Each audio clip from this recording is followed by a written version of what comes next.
everyone, welcome back to the Chargers Check-In. My name is Cecilia, and we're going to get into what went wrong in this Texans game. But before we do, I hope you guys had a good holiday. I went back to California, and I discovered my parents had been holding on to this for me. Apparently, I've had a Rivers jersey available to me this whole time.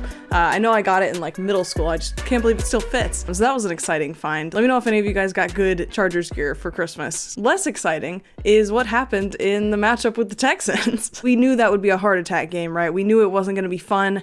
We said leading up to it was going to be ugly, but I guess I didn't anticipate just how ugly. So I want to talk about some patterns that have emerged with the Chargers. I heard Colin Cowherd say on the radio that by this time in the year, we know who these teams are. By this time in the season, we know who these teams are. I kind of disagree. I think any other year I would agree with him there, but I think this year in particular, every team is showing up different every week. And so I think the patterns are a little bit harder to find for a lot of these teams. And I think the Chargers are no exception.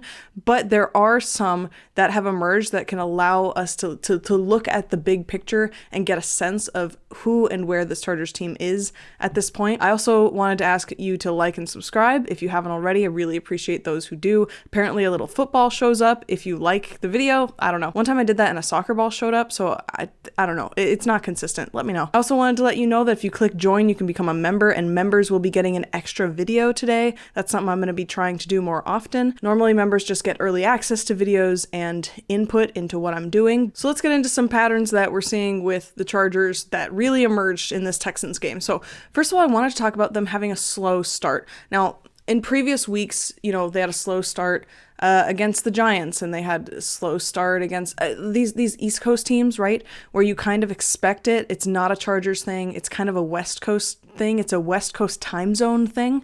And there's just no excuse for it this week because they played at home, no travel, it wasn't an early game, 1:30 p.m. There's just no excuse. And they seem to not really wake up until the other team kicks them in the mouth first. They wait for the other team to get some sort of embarrassing explosive play or some sort of touchdown that won't happen the rest of the game. And then they start playing, and I think the defense is one of the best examples of that, that happened in this game. They give 2 touchdowns on back-to-back drives, blown coverages, and, I can say, well, it's not a scheme problem. And it's it is and it isn't, right? If your players can't execute what you're trying to do, regardless of the reason, that is a scheme problem. And, they went away from cover 4 later in the game, but it's just one of those things where it's this team at its best has one of the best defenses in the league. The best defenses in the league shouldn't be giving up back-to-back touchdown passes like that, certainly not with how similar they looked, and not trying to be disrespectful to the Texans' offensive players by any means, but they don't have wide receivers that make you go, they're just always going to get that kind of separation. They really don't. They have good wide receivers, but I don't think they have a very above average group. And it makes me wonder, what is it that the Chargers can do from the beginning for that not to be the case? Because they have all the capability. How can they play closer to their abilities early on? And, I think about if they need to be kicked in the mouth first, then maybe they need some players with more fire. Teair Tart, as much as I can't stand that he constantly risks getting dumb penalties and he's constantly talking trash and shoving guys, and this week it worked out in their favor. What he does reliably do is get the guys around him fired up. That's not something that we're seeing enough early in the game, so I do have to appreciate him for that. And I think something similar could be said about the offense. The offense typically over the course of this season has a good opening drive and then not much for a long time. To a certain extent, we saw that in this game. Their opening drive was not good, but they were able to put points on the board, and then there was nothing for the rest of the half, scoring 3 points in a half. That's something that you got to look at Harbaugh and go, okay, he needs to find something that gets these players going earlier, because this just isn't sustainable. You can't always play from behind. You can't always just go, well, we just have to sneak in another score before the half, and then we're still in it. That worked against the Chiefs. It's not going to work in January. The other half of that is they tend to play better in the second half. They can adjust, right? That's one of Minter's best strengths, is he can always make second half adjustments. And we saw him do that, right? They didn't give up anything in the red zone all game. It was really just the first 2 first quarter plays. The Chargers didn't give up anything in the red zone all game. And if that's the case, you should be able to come away with the win. You have one of the best third down defenses, best red zone defenses, and it just wasn't enough. And holding a team to 20 points should be enough most of the time. Your average for the Chargers is below that, but it still should be enough. The defense should be allowed to have an off day, but what happened is all three phases had an off day, and that's just not going to work. They got penalties at the wrong time, only 3 penalties for 25 yards, which is pretty good. I don't even agree with 2 of the calls, but this was just a thing that didn't go their way. Sometimes you get the calls, sometimes you don't, right? I'm sure Texans fans probably have a few complaints about the calls in that game, right? While it feels like it's the difference because of the last play that made a difference on that last Texans drive, ultimately the Chargers had every opportunity to win that game. The Chargers have improved in the category of penalties per game. They've gone from like bottom 10 to a little above average in that category in the last 5-ish games. So that is an improvement. You give them credit for it. You do have to wonder, why does it tend to happen at really big moments on third down, and how desperate are these players playing? But this is a really big improvement. I got to give them credit for that. It's a sign of good head coaching when over the course of a season, teams get better with their discipline rather than staying the same or getting worse. And that was something I wanted the Chargers to improve this year. So I give them some credit for that. The offense and special teams set this defense back really far, and the Chargers should have won this game. And I don't look to the defense as to why they lost. If you don't watch the Chargers much, like if you're a Texans fan watching this, and you want to understand how the Texans didn't have their best game in their life, but it probably felt like it, especially in the first half, you might think, wow, I thought this Chargers defense was supposed to be good. And to that, I say, I promise you that they are. They have had an off day in the first quarter more often than in any other quarter. I am not super concerned about that. When the special teams and offense are doing everything they can to work against them, and we'll get more into that later, I do want to talk about the offense, and I want to talk about the coaching, I want to talk about the play calling, and the handling of the offensive line. So if you are a Greg Roman apologist, you may want to skip forward a little bit, because I am not one to be very positive about what I saw from him. So my main issue with Greg Roman overall, the crux of it, is that he does not stick to what works. A few weeks ago I said it's like he finds something that works and then he just goes away from it. And then he has those flashes that, like the Cowboys game, they make you think, well, maybe this can really work, and then he abandons everything that worked. Running the ball inside over and over again. Why? Look at the difference between this Texans game and the Cowboys game. Look at the difference in where they ran. Why? One was successful and one wasn't, and it is not so simple as the Cowboys defense is bad. I know it feels like that. In this game, there was no quick game, very little pre-snap motion. A few of the plays that worked in this game were then never repeated. An RPO works, they never do it again. A reverse works, they don't do it or counter based off of it at any point. A rollout works, they never do it again. And it makes me wonder, what is it you're looking for? Are you just hoping that you will strike gold on any given play rather than finding something good and digging deeper right there? I don't understand that. Big example of that is Ladd didn't get the ball until there was 4 minutes left. And it's not like he was targeted a bunch and he just dropped it. No, he didn't get targeted at all. They just didn't set it up like that, even though against the Cowboys we saw them, put him in motion and just get him some easy touches, because once he has the ball in his hands, he does pretty well, but he's a smaller guy. He's not going to be able to get open against every kind of defense. They're not doing anything to help him out. And it seems like Greg Roman has finally solidified that he wants to have a check down option a significant portion of the time. But when every receiver except the check down is 12 yards deep or more, Herbert doesn't even have time to go through his progressions to get to the check down option.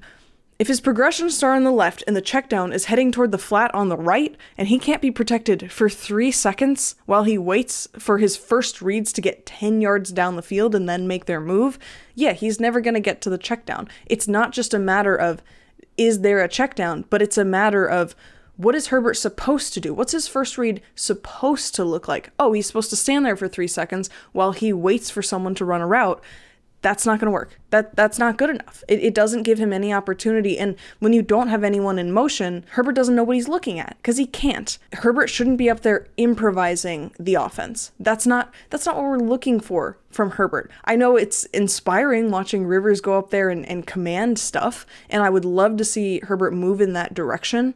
And we'll get into another one of the reasons why he can't in a little bit. But at some point, the offense, the core of the offense, has to work for him to have anything to work with. Another issue with Greg Roman and This is one of the Greg Roman issues. I will kind of look at Harbaugh like, okay, this is something he needs to put pressure on Roman to fix, is when they're running tempo, they look lost. Why are we substituting players? You're down 2 scores with under 6 minutes left. Why are you subbing players? Now, yeah, of course the Texans took forever to sub their players. They should. They did the correct thing there. That was smart. People in SoFi didn't like it. They were booing it. But it's like, yeah, of course they should take their time subbing players. Why are the Chargers subbing players? Put your best guys out there, run it out there, and go and go and go. And it doesn't feel like Justin Herbert has the plays to do that. It doesn't feel like he has hot route options. It doesn't, because if you have hot route options, you can run a no huddle, and then if you don't like a matchup, you have options to change it. Have we ever seen Herbert do that? Do we think that Herbert is not smart enough? Because that idea is insane to me. That idea is absolutely insane to me. What is Greg Roman giving him? And where's the urgency? You know, and we can put that on the players. We can go, oh, why aren't the players sprinting more? Why aren't they running a 2-minute offense in this situation? But ultimately, that's on Roman. He is the leader of the offense. He should be having them do that. And it'd be cool if Herbert forced them to do that. But like I said, with no hot routes, he needs to look at the defense set up and understand as much as he possibly can about it, because he's not sending anyone in motion. And when they get to the red zone, they run the exact same plays over and over again. I mean, I guess I was glad to finally see a fade to the goal line, but you throw it to Keenan. It's not well timed because you haven't done it all year, and you finally you pull it out when you need it the most. Keenan's very reliable, but at this point I think I'd be giving those passes to QJ, right? QJ has been so reliable down the field, and you know, I know people think of QJ as the guy who drops passes, but Keenan and Gadsden and McConkey all have more drops than him. I'm giving that one to QJ. So the time management, I mean, people have been critical about Harbaugh's time management, but there comes a point where it's like, at some point the offense has to execute, okay, we're moving quickly, you know, and it is a staple of any offense.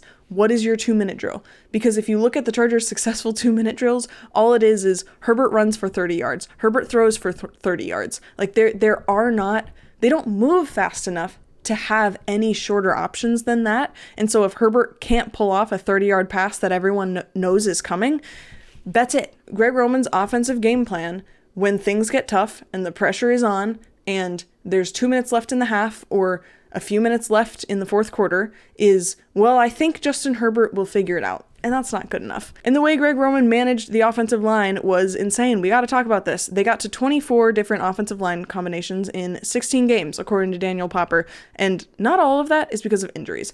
Obviously, they're going to have more than your average team because of injuries, and they had to work things out. Totally get it. This is not the time of year to work things out. Running Bobby Hart out there to left tackle, to Herbert's blind side, when he hasn't played left tackle in years, does not make sense to me. At least you know what you have in Austin Deculus. At least he can run block to the left side, and then him and Zion give you an avenue for Amari and Hampton to go through. That gives you something. So now not only is Herbert under pressure and taking extra sacks and all that, but Hampton can't even run to that side. So what do? They just run him up the middle over and over and over again, which obviously and predictably doesn't work. Linemen can't just switch sides. I think because Joe Alt did it so seamlessly, maybe there's some sort of idea in the Chargers building that you can go from left side to right side, no problem. Arguably, you could do that as a guard. Any tackle will tell you that's really, really hard to do, and you're doing really athletic movements.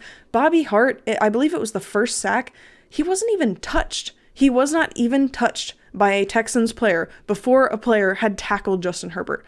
It was a basic spin move, and there was just nothing, it seemed, that Bobby Hart could do. He was completely helpless. And how you can put that on Herbert's blind side, one-on-one, with no chip, I don't know how you can possibly justify that. I don't know how Greg Roman looks Herbert in the eye after games. At the guard position, realistically, Mekhi Becton shouldn't be playing. I think he shouldn't be playing at all, except when they need a 6th lineman and then put him at guard, Penning on the outside, sure.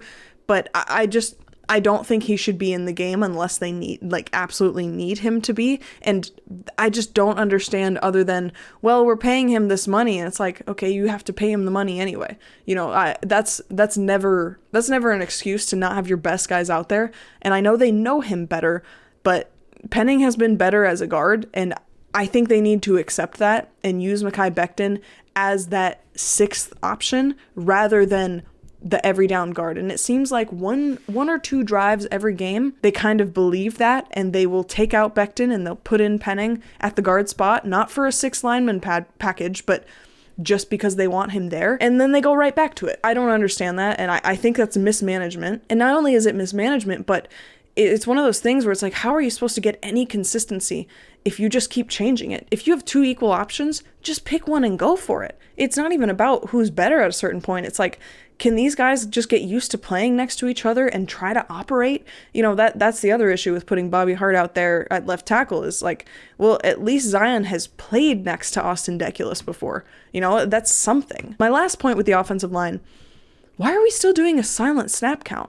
Not only is it a home game, but there were not many Texan fans there to be found. There really weren't. If it's quiet when we're on offense and it's loud when we're on defense, why are we doing a silent snap count? I think everybody at this point knows that, you know, Becton does his little touching him on the arm thing, and then Bozeman does his little nod and then snap, and he does it at the same pace every time, and there's no counter off of it. I have seen them maybe 3 times try to draw somebody off sides with it, and usually when they do that, it's because the quarter is running out and they don't actually have to snap the ball, and then nobody buys it. You know, when's the last time Justin Herbert had a chance to draw somebody off sides by going up to the line of scrimmage and yelling? I don't remember the last time he did that, because it's always a silent snap count, and they know it's a silent snap count, so nobody's listening to what he's yelling. I get it on the road. I get it if you are just a little bit paranoid against the Steelers or against the Raiders, teams that travel specifically to Los Angeles very well. The Houston Texans, that doesn't make any sense. And especially when you're playing against a defensive line that have really good get off on the snap, that are really fast and like speed to power, and you know are better than your offensive linemen, and you're just going to give them a pass rush advantage? That doesn't make any sense. That is purely a management issue. Surely I know Bradley Bozeman's not good, but surely we can have enough faith in him that he knows when to snap the ball when Justin Herbert wants him to, right? Is that too much to ask of Bradley Bozeman? I don't think so. All right, Greg Roman rant over. Let's talk about Herbert, because if there is a positive takeaway from this game, it is that Justin Herbert is a hero. Like, he's not just playing hero ball sometimes. He is keeping the Chargers in these games and just willing them to victory. Do any of you think that if Justin Herbert had gotten that ball back with 2 minutes left and in need of a touchdown, not of a field goal, because Cameron Dicker missed that extra point, does any of you think he couldn't have done it? I was sitting there like, if he gets the ball back, the Chargers win the game. He has done this so many times. It's just time after time. And Justin Herbert performed better in terms of quarterback rating than any other quarterback against the Texans defense, which is insane considering what the Texans defense did to the Chargers offensive line. It's incredible. It is incredible that he did better than Trevor Lawrence or, you know, any of these teams that have solid quarterbacks and better offensive lines. But Justin Herbert is just that much better. You know, Justin Herbert, I know that people talk about quarterbacks as like, oh, they're the ceiling raisers, right? They're the ones that really win you the games. But for me, I'm like, well, Justin Herbert is keeping you in games after the other team's quarterback has already put you out, right? CJ Stroud throws for 2 touchdowns to open the game, and Justin Herbert slowly wills them back into it after, you know, mistake after mistake from everyone around him. It is incredible. He was the Chargers' lead rusher for the 7th time this year. He got 273 total yards despite several drops, as I'm sure all of you know. His only interception came from a drop on a perfect throw that should have went for a touchdown. Minimum went for a first down, obviously, if he had caught that. This is the ultimate, did you watch the film or did you watch the box score game? Because the box score, you're like, oh, we did okay, 1 touchdown and 1 interception, and yeah, he got a decent amount of completions. Oh yeah, decent 200 something yards, okay. But if you watch this game, you go, every single thing Justin Herbert got, he got pretty much on his own. He was not helped out much. Although I will give Quentin Johnson a little bit of credit, because he has been good down the field, and I think he's going to keep being an important part of the Chargers passing game, which I'm really glad about. I really love to see, especially as other players have, you know, disappointed a little bit. It's nice to see QJ step up. So that QJ Herbert connection is getting good. It is amazing the way Justin Herbert just flips a switch, when it's his time. And I mean, he ran over Derek Stingley and practically took him out of the game. It's like, how many quarterbacks can do that? Not just are willing to, but can physically do that with a broken hand and just keep going. And, Herbert was hit really hard on his first sack. I believe it was his first sack pretty early in the game, was visibly in pain and not moving his left hand much. He's not gripping the ball super well, and he's still playing very solid. I don't think he had any bad throws. That one throw to QJ was a little bit underthrown, but he was rushing it because he was under pressure and about to get hit in the face. I'll take it. I don't think there's been a more impressive performance from a quarterback than Justin Herbert. And I know people are debating about the MVP. I don't really care about awards like that, because the MVP is not, who was the most valuable player to their team. The MVP is who's the quarterback of one of the hottest teams at the end of the season. That's not the award that we want it to be, but Justin Herbert's the man, and everybody knows it. Moving on, another pattern, J.K. Scott shanks punts only when it matters. J.K. Scott's normal punts are a bit above average. He can't always place them super well, but he always gets a lot of hang time, forces a lot of fair catches, and given the Chargers' punt return coverage unit, that's genuinely a really helpful thing to have in a punter. A lot of hang time means they don't have to return it. We don't have to deal with, whatever fast guy is going to break one tackle and then go all the way, because J.K. Scott doesn't give him a chance. But when J.K. Scott is bad, it's really bad.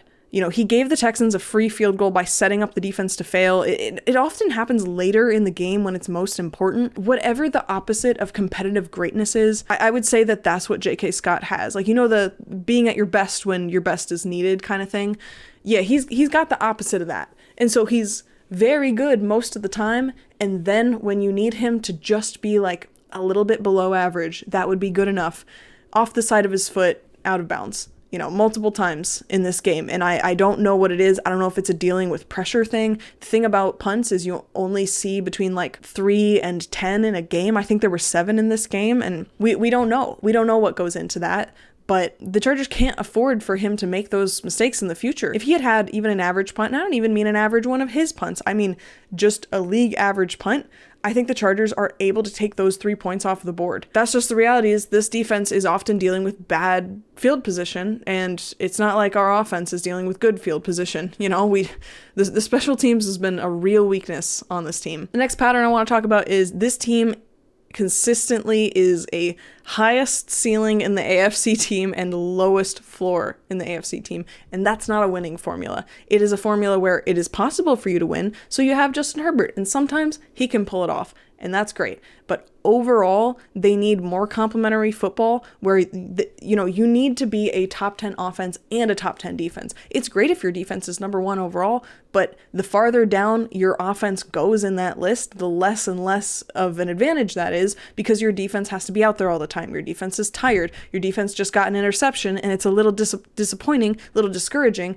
that your offense just gave up the ball as well. I think one of the best examples of that is the defensive line. They're either incredibly scary for quarterbacks or non-existent until Jesse Minter decides, okay, I'm going to send Derwin in after the quarterback. I'm going to send Henley after the quarterback. I'm going to send Tarheeb Still. And you can do that, and that's great, and I want Minter to keep blitzing, but every time you do that, you sacrifice something on the back end, and sometimes that means giving up big plays. Ideally, the defensive line would be more consistent. On some games, the defensive line absolutely pops off, and on other games, you don't even hear anyone's name called on the broadcast until the 3rd or 4th quarter, and unfortunately, this was kind of one of those games. The safeties get interceptions a lot, but they're not on the same page in coverage too often. I think you do see it at times in these big plays, but there are even times where you go, ooh, I'm glad the quarterback didn't see that the deep option was open. I'm glad the quarterback was scrambling. I'm glad that this coverage broke down on a play where the defensive line happened to be getting pressure, because otherwise this would be really bad. And this was just a game where the Texans were able to take advantage of it. Their offensive line, despite being very bad and injured and all that, was able to overcome it with the help of chips. And I'm not saying that just pound for pound they were better, but their offensive plan allowed them to overcome it. And then the Chargers didn't have what they needed behind them. And I'm not going to say it's an issue with the scheme. It's just an issue of players on defense aren't on the same page. that's going to cost you everything. The whole thesis of the Jesse Minter defense is you don't give up big plays. That's the point of the too high shell. That's the point. And not just the too high shell, but how they run things in general is we're going to avoid big plays. You have to methodically move down the field. You have to face a lot of second downs, a lot of third downs, and that's going to give our pass rush a good opportunity to get after you. And, you know, to their credit, when the don't give up big plays thing didn't really emerge, until they had already given up 2, I believe both of those were in cover 4, they then switched what they were doing, right? Minter made some good adjustments and went more man-to-man and rushed the passer a little bit more, but this is one of those examples of the floor isn't high enough, and we can get really excited about the ceiling, but until the floor is higher, they just can't reliably win games like this. I think the receivers are another example of that. The drops are starting to really get to them. They have happened in really important moments. Oronde Gadsden is now only 2 drops behind Ladd, only 1 behind Keenan. I don't think QJ is doing anything really amazing, but he catches the passes that count, you know, and he's getting great throws from Herbert, and he's able to take advantage of it. That's all it takes. I'm not asking receivers to get elite separation. I'm not asking them to get a lot of yards after the catch. Just catch the balls that Herbert gives to you. And, you know, we know that Herbert throws the ball hard. I would like to say, oh, he needs a little more touch and he can throw it a little softer and make sure that they can get it. But a lot of the time the coverage is too tight because the defense doesn't need to blitz to get after the quarterback. And so they can throw everything at the receivers, and then Justin Herbert has to fire the ball to get it in there. So I think I've been really easy on the receivers overall this year because all of them are so individually talented. We're all very excited for what Oronde Gadsden can do. I mean, 3rd and Keenan has been pretty real this year. It has fallen off of late, and QJ's made crazy progress, and we saw what Ladd was last year. Trey Harris is looking better and better. It's just, as a unit, they are underperforming at times, and on offense, it's just them and Herbert out there. There isn't another reliable unit because, unfortunately, running backs depend on an offensive line. The best players on the Chargers were not playing at their best, and everyone else was not good enough on average to hold it together for them. And what the team is on average is ultimately going to be what determines the floor of the team. And that's going to be who they are. The reality is with the offense is there is no offensive identity. I think that's the big problem on offense. I can talk about ceiling and floor, but if you have an identity, that kind of is the floor, right? You fall to the level of your systems or whatever the phrase is, right? It's like the goal of the offense is to be unpredictable rather than good. Like we find something that works and then abandon it, like I said, rather than forcing teams to beat us in it. You know, if you're playing baseball and the other team cannot hit the ball out of the infield except like little bloopers, do you keep the outfield back out of fear that they're going to hit it over your head? Because that's how you get beat by bad hitters. You let them just chip away at you over and over again because you're not playing the game you want to play. You're just playing out of fear. You're allowing them to dictate the terms. I say, force them to beat you at your game. Find what you're good at it and do it until they force you to do something else. You know, and even then, come back to it sometimes. Force them to keep playing for what you're good at. But what is the Chargers game, right? They got good at quick passes and they went away. They got good at running the ball to the left side and then they went away from it. They got good at running the ball to the outside, period, because the wide receivers are good at blocking.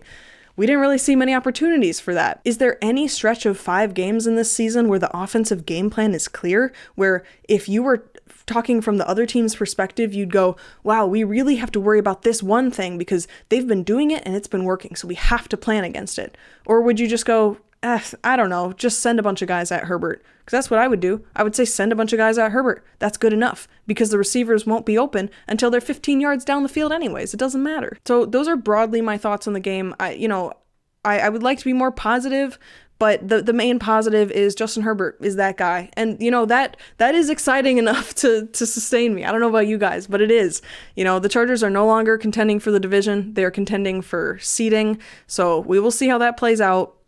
Phillip Rivers came out of retirement to be let down one more time by the Chargers offensive line and the Chargers special teams. It doesn't get much more classic than that, unfortunately. Thank you so much for watching. I want to remind you guys that if you click join and become a member, you will get a bonus video probably as soon as this video is up, that video will be up. So I really appreciate those who have. Please like and subscribe. I will be back soon. As always, I'll be making more draft content soon that members will get a week early. But I really appreciate you guys being here, and I really want to know, what do you guys expect from the Chargers going forward? Because we're playing the Broncos next. That's going to be ugly, right? And it depends on seeding things. I'm recording this before seeding is known, so I'm not sure if it's a teams are sitting their starters situation or not. But the Chargers have an opportunity next week to be undefeated in the division for the first time in, I think, 60-something years. I don't think they've done that since the 60s, so that would be a pretty awesome thing to fight for. I think that would be a really big boost for, looking at future seasons, what the Chargers can be in the AFC West. So I think that's really exciting, and I know it's not ideal to not feel like, the Chargers are the hottest team in the AFC and like they're going to be hosting a playoff game and all that, but ultimately they're in the playoffs. There's still a lot to look forward to, and we still have more time to watch Herbert do his miracles. So let's hope that Greg Roman can figure some things out, and I personally still trust in Jim Harbaugh, so I'm excited for what's coming. So please like and subscribe if you've liked what you've seen today, and I will see you all next time. Thanks for being here.